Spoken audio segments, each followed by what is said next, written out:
तो नमस्कार, जय हिंद। स्वागत है आप सभी का सरकारी कैफ़े ऑफिशियल के एक और नई वीडियो में। दोस्तों, आज आपका यूपी पुलिस कांस्टेबल यानी कि 24 अगस्त का फर्स्ट शिफ्ट का पेपर यहाँ पे हो चुका है फ्रेंड्स। तो आज के इस वीडियो में हम लोग जो है यहाँ पर पेपर का जो है आंसर की देखने वाले 100% सटीक आपको आंसर इस वीडियो में मिलने वाली है। तो अगर आप एग्ज़ाम दे के आए हैं तो आप इस वीडियो से अपना आंसर मिला सकते हैं। बाकी आगे जिनका एग्जामिनेशन है वो भी इस वीडियो को देख सकते हैं ताकि उनको एक आइडिया मिल सके कि किस तरीके से क्वेश्चन आपके एग्जामिनेशन में पूछे जा रहे हैं। लेवल की बात की जाए फ्रेंड्स तो लेवल में कुछ ज़्यादा कुछ चेंजेस नहीं देखने को मिला है। कल से बात की जाए फ्रेंड्स तो कल फर्स्ट शिफ्ट से जो है मतलब फर्स्ट शिफ्ट के जैसा ही क्वेश्चन यहाँ पर आपको देखने को मिल रहा है। ठीक है, ज़्यादा कुछ यहाँ पर चेंजेस नहीं हुआ है। पैटर्न भी वही है दोस्तों, जो आपका कल पूछा गया था वही है। यहाँ यानी कि यहाँ पर मेंटल एबिलिटी के क्वेश्चन फिर से यहाँ पर नहीं पूछे गए हैं। तो अब यहाँ से आपको ये कंफर्म मान के चलना है कि मेंटल एबिलिटी पे ज़्यादा फोकस नहीं करना है, ना ही यूपी जीके के क्वेश्चन ज़्यादा आ रहे हैं। ठीक है, तो चलिए अब स्टार्ट करते हैं दोस्तों। पहला क्वेश्चन आप सभी के सामने, ट्रोजन वायरस कई सोलर विंड्स ओरियन प्लेटफॉर्म पर डाला गया था, कौन सा मतलब है? तो इसमें जो करेक्ट आंसर हो जाएगा सनबर्स्ट। यहाँ पर जो करेक्ट आंसर हो जाएगा सनबर्स्ट। ट्रोजन वायरस कई सोलर विंड्स ओरियन प्लेटफॉर्म में डाला गया था, तो इसका करेक्ट आंसर सी हो जाएगा। आगे है, पृथ्वी के प्रथम सुपर कॉन्टिनेंट का नाम क्या है? तो प्रथम सुपर कॉन्टिनेंट की अगर बात करेंगे तो ये पैंजिया हो जाएगा फ्रेंड्स, यहाँ पर सी नंबर। नेक्स्ट है, कौन सा संगठन दुनिया के सबसे गरीब विकासशील देशों को ऋण और अनुदान प्रदान करता है? तो ये आपका वर्ल्ड बैंक हो जाए यानी विश्व बैंक करेक्ट आंसर हो जाएगा। आगे है, वेदों में मानव अधिकारों को निम्नलिखित अवधारणा से दर्शाया गया है। तो इसकी अगर बात करेंगे फ्रेंड्स तो यहाँ पर समानता हम लोग का करेक्ट आंसर हो जाएगा।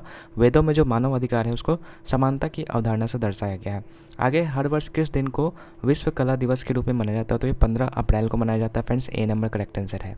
आगे है, कौन सा अनुच्छेद 352 मुख्य रूप से संबंधित है? ये आपका राष्ट्रीय आपातकाल से संबंधित है फ्रेंड्स, यानी कि डी नंबर करेक्ट आंसर हो जाएगा।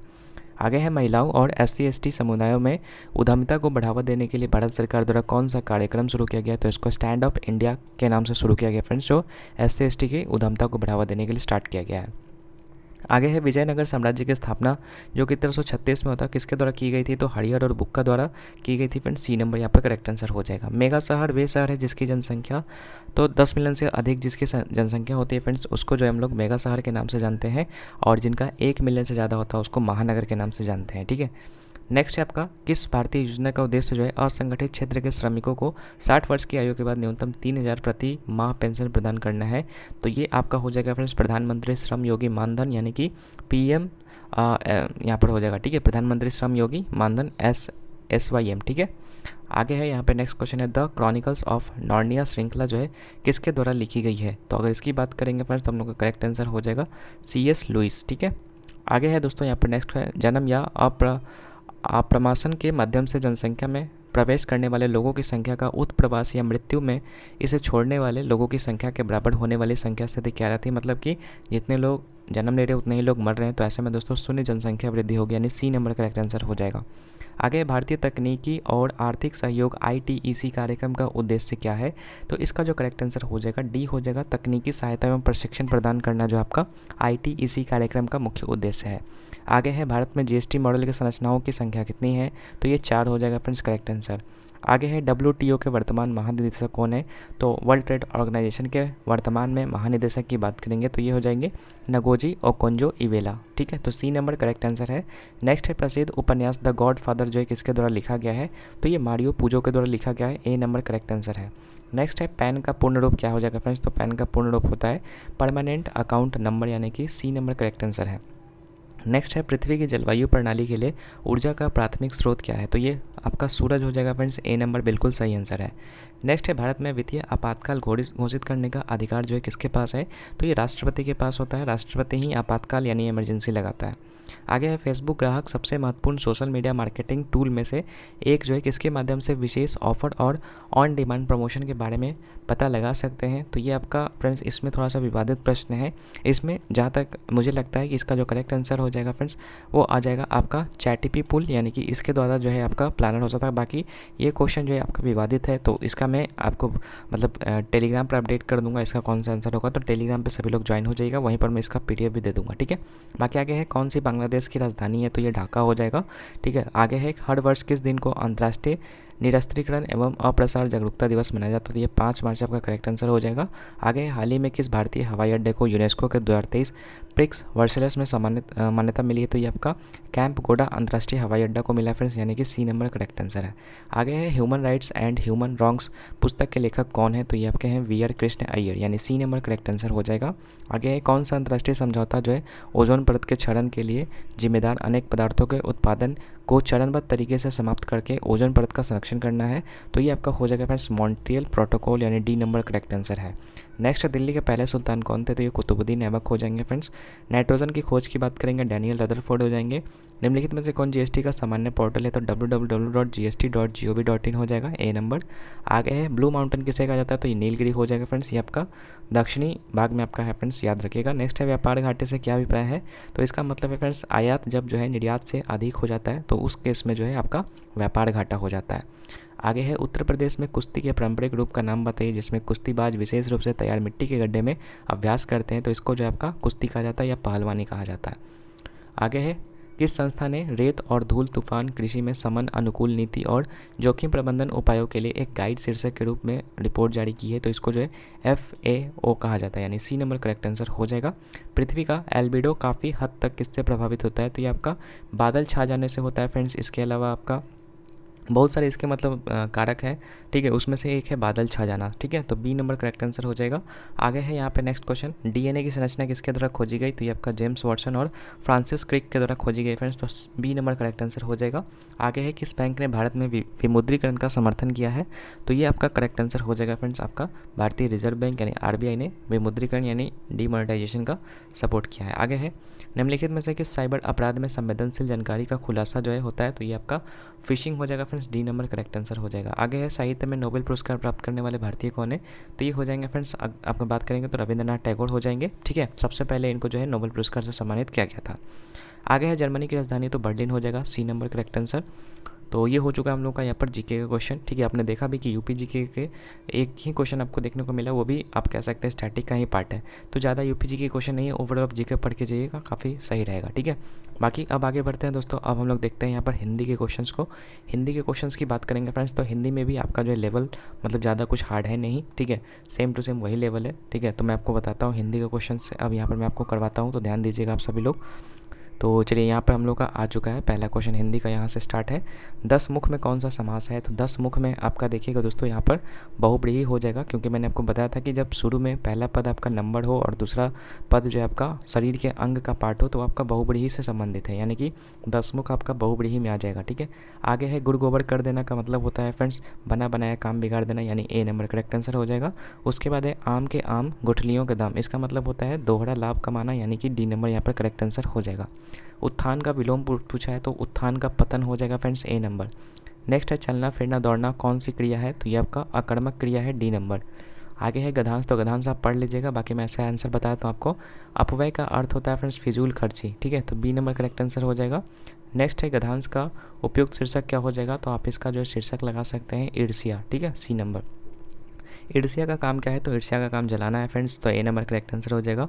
गधांश में ईर्ष्यालु व्यक्तियों की क्या की गई है, तो इसमें आपका ईर्ष्यालु व्यक्तियों की यहाँ पर जो है उपासना की गई है, ठीक है। आगे है नेक्स्ट है गधांश में प्रयुक्त ध्येय का अर्थ क्या है, तो ध्येय का अर्थ होता है लक्ष्य, तो सी नंबर करेक्ट आंसर हो जाएगा। अब आते हैं नेक्स्ट करण कारक किस वाक्य में है, करण कारक में आपका से विभक्ति होता है, लेकिन आपको ध्यान देना है कि इसमें भी से है और इसमें भी से है, लेकिन ये वाला से जो है आपका आपादान कारक से संबंधित है, क्योंकि ये जुदाई से संबंधित है और जुदाई वाला आपका आपादान में आता है, लेकिन कलम से लिखता है, ये आपका करेक्ट आंसर हो जाएगा करण कारक। नेक्स्ट है ओटना और औटना, इसका अर्थ क्या है, तो पहले वाले ओटना का अर्थ होता है फ्रेंड्स बिनौले अलग करना, और दूसरे वाले औटना का मतलब होता है खौलाना, यानी कि डी नंबर करेक्ट आंसर है। नेक्स्ट है निम्नलिखित में से अव्यय कौन है, तो अव्यय इसमें जो आपका आ हो जाएगा, ठीक है। आगे है आंसू के रचनाकार कौन है, तो आंसू के रचनाकार जयशंकर प्रसाद है, काफ़ी पॉपुलर यहाँ पर है, ठीक है, तो डी नंबर करेक्ट आंसर हो जाएगा। पीताम्बर में कौन सा समास है, तो पीताम्बर में देखिए आपका बहुब्रीहि समास हो जाएगा फ्रेंड्स, यहाँ पर बी नंबर करेक्ट आंसर हो जाएगा। नेक्स्ट है ये जो आपका चिन्ह है वो कौन सा है, तो ये आपका प्रश्नवाचक चिन्ह है। बाकी पूर्ण विराम अल्प विराम ये सब मैंने आपको बताया है, निर्देशक चिन्ह ये वाला होता है, अल्प विराम आपका ये वाला होता है और पूर्ण विराम आपका ये वाला होता है, ठीक है। तो सभी विराम चिन्ह को देख लीजिए, हर एक शिफ्ट से क्वेश्चन आ रहा है। नेक्स्ट है उत्पत्ति के आधार पर शब्द के 4 भेद किए गए हैं, निम्नलिखित में से कौन सा भेद गलत है। तो देखिए उत्पत्ति के आधार पर बात करेंगे तो तत्सम, तद्भव, विदेशज और देशज शब्द आते हैं। तो इसमें यौगिक नहीं होगा फ्रेंड्स, तो यौगिक आपका संरचना के आधार पर आता है, यानी कि डी नंबर करेक्ट आंसर हो जाएगा यहाँ पे। आगे है तुमड़ी के शब्द के लिए साहित्य अकादमी पुरस्कार किस रचनाकार को दिया गया है। तो बद्री नारायण यहाँ पर करेक्ट आंसर हो जाएंगे। आगे है निम्नलिखित शब्दों में से एक का अर्थ स्त्री है, मतलब किसका अर्थ स्त्री है फ्रेंड्स। तो यहाँ पर देखिए अंगना, यहाँ पर जो है ए नंबर यहाँ पर जो है सही हो जाएगा, स्त्री अंगना का एक मतलब है, ठीक है।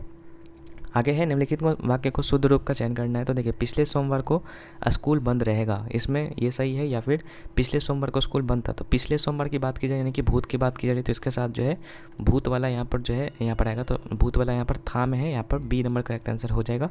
आगे है निम्नलिखित वाक्य में कौन सा वाक्य शुद्ध है। तो वाक्य शुद्ध की बात करेंगे तो इसमें हमारा जो है बी नंबर सही है फ्रेंड्स। भाषा के मानकीकरण के लिए व्याकरण जरूरी है, बाकी सारे में गलती कुछ न कुछ है। आगे है वृक्ष से पत्ते गिरते हैं। तो यहाँ पर देखिए यहाँ पर भी से है, लेकिन मैंने आपको बताया था कि जहाँ पर जुदाई होता है तो वहाँ पर जो है आपादान कारक होता है फ्रेंड्स, यानी कि बी नंबर, ठीक है। तो यहाँ पर जुदाई हो रहा था इसलिए आपादान कारक यहाँ पर हो जाएगा बी नंबर। आगे है मैं वहाँ होकर आया हूँ, इसमें अव्यय शब्द की पहचान करना है। तो इसमें आपका वहाँ जो है फ्रेंड्स वो हो जाएगा आपका अव्यय, ठीक है। आगे है दिए गए वाक्यांश के लिए एक शब्द होगा जो कहा ना जा सके, उसको क्या कहते हैं। तो उसको बोलते हैं अकथ्य, ठीक है। क्रिया विशेषण के प्रकार और उसके उदाहरण निम्नलिखित में से कौन सा सही नहीं है। तो समयवाचक क्रिया विशेषण पीछे हो जाएगा, नहीं तो ये भी बिल्कुल नहीं है। निश्चयबोधक क्रिया विशेषण की बात करेंगे बेशक, तो ये भी नहीं हो सकता है। परिणामवाचक क्रिया विशेषण की बात करेंगे तो सर्वत्र आपका स्थानवाचक की बता रहा है फ्रेंड्स। स्थितिबोधक क्रिया विशेषण की बात करेंगे कहीं ना कहीं, तो जी हाँ यहाँ पर अगर देखा जाए फ्रेंड्स तो करेक्ट आंसर इसका हो जाएगा 3 नंबर, इसका जो करेक्ट आंसर हो जाएगा फ्रेंड्स, क्योंकि स्थिति बोधक आपको बता रहा है कहीं ना कहीं, ठीक है। तो यहाँ पर डी नंबर करेक्ट आंसर हो जाएगा, ठीक है। चलिए 1 मिनट, लेकिन यहाँ पर हमसे क्वेश्चन क्या पूछा है, क्रिया विशेषण के प्रकार और उनके उदाहरण का निम्नलिखित में से कौन सा युग्म सही नहीं है फ्रेंड्स, ठीक है। तो इसमें थोड़ा सा यहाँ पर जो है मैं फिर से आपको बताता हूँ, सही नहीं बताना है, ठीक है। तो यहाँ पर गलती आपको बताना है, ठीक है। तो समयवाचक क्रिया विशेषण पीछे हो जाएगा क्या, समयवाचक, हाँ तो पीछे हो सकता है समयवाचक, ठीक है। उसके बाद अगर बात करेंगे परिमाणवाचक क्रिया विशेषण, सर्वत्र मतलब परिमाण थोड़ी होता है, ये तो आपका स्थान बता रहा है। तो बी नंबर यहाँ पर जो सही आंसर होगा फ्रेंड्स, ठीक है। आगे है वीर रस का स्थायी भाव क्या है। तो वीर रस का स्थायी भाव उत्साह हो जाएगा, बी नंबर। नेक्स्ट है शीत का विलोम क्या होगा। शीत का विलोम आपका उष्ण हो जाएगा फ्रेंड्स, यहाँ पर करेक्ट आंसर। आगे है संभव है यह वाक्य किस काल में है। संभव है यह जो है आपका संभाव्य भविष्य में आप रख सकते हैं friends, D number correct answer हो जाएगा। आगे है निम्नलिखित में से एक विशेषण शब्द की पहचान करना है। तो इसमें महत जो है हमारा विशेषण शब्द है, बी नंबर। दैनंदिनी का पर्याय क्या हो जाएगा, यानी कि पर्यायवाची, तो यह हो जाएगा आपका दैनिकी, यानी कि डी नंबर करेक्ट आंसर हो जाएगा। सुहाग के नुपुर के रचयिता कौन है। तो ये हो जाएगा फ्रेंड्स अमृतलाल नागर, ठीक है। नेक्स्ट है श्रुति सम शब्द युग्म की भिन्न अर्थ वाली सही जोड़ी को आपको पहचानना है। तो सी नंबर इसका करेक्ट आंसर हो जाएगा। कुल और ये कुल दोनों का अलग मतलब निकलता है, एक कुल का मतलब वंश होता है और एक कुल मतलब दूसरा होता है, ठीक है। नेक्स्ट है श्रृंगार रस का स्थायी भाव क्या है। तो श्रृंगार रस का मतलब प्रेम होता है फ्रेंड्स, यहाँ पर सी नंबर करेक्ट आंसर हो जाएगा। महान शब्द का स्त्रीलिंग की बात करेंगे तो ये हो जाएगा महती, सी नंबर। नेक्स्ट है 2013 में मिलजुल मन उपन्यास के लिए साहित्य अकादमी पुरस्कार किसे दिया गया है फ्रेंड्स। तो इसका जो करेक्ट आंसर हो जाएगा वो हो जाएगा मृदुला गर्ग, यानी कि डी नंबर करेक्ट आंसर हो जाएगा। नेक्स्ट है कौन सा वर्ण जो है महाप्राण का उदाहरण है। तो महाप्राण में जो भी आपका वर्ग है उसके जो दूसरे और चौथा वर्ण होता है वो आपका महाप्राण में आता है। तो भ हमारा जो है प वर्ग का चौथा वर्ण है, इसलिए महाप्राण में आ जाएगा। नेक्स्ट है निम्नलिखित में से कौन सा शब्द तत्सम है, यानी संस्कृत का शब्द। तो सी नंबर हमारा जो है तत्सम है, बाकी सारे के सारे जो है तद्भव यहाँ पर दिए गए हैं। तो ये था हम लोग का हिंदी और जीके का क्वेश्चन दोस्तों। बाकी मैथ का भी क्वेश्चन मैं आपको करवाऊंगा इसी चैनल के ऊपर। तो बाकी आगे भी इसी तरीके से आपको सेकंड शिफ्ट का भी आंसर आपको देखने को मिल जाएगा, वो भी सटीक एकदम, ठीक है। बाकी वीडियो कैसा लगा, बाकी PDF अगर आप लेना चाहते हैं टेलीग्राम को ज्वाइन कर लीजिएगा, डिस्क्रिप्शन बॉक्स में लिंक दिया हुआ है। तो चलिए आज की इस वीडियो को यहीं पर रखते हैं फ्रेंड्स, मिलते हैं आपसे नेक्स्ट वीडियो में, तब तक के लिए गुड बाय।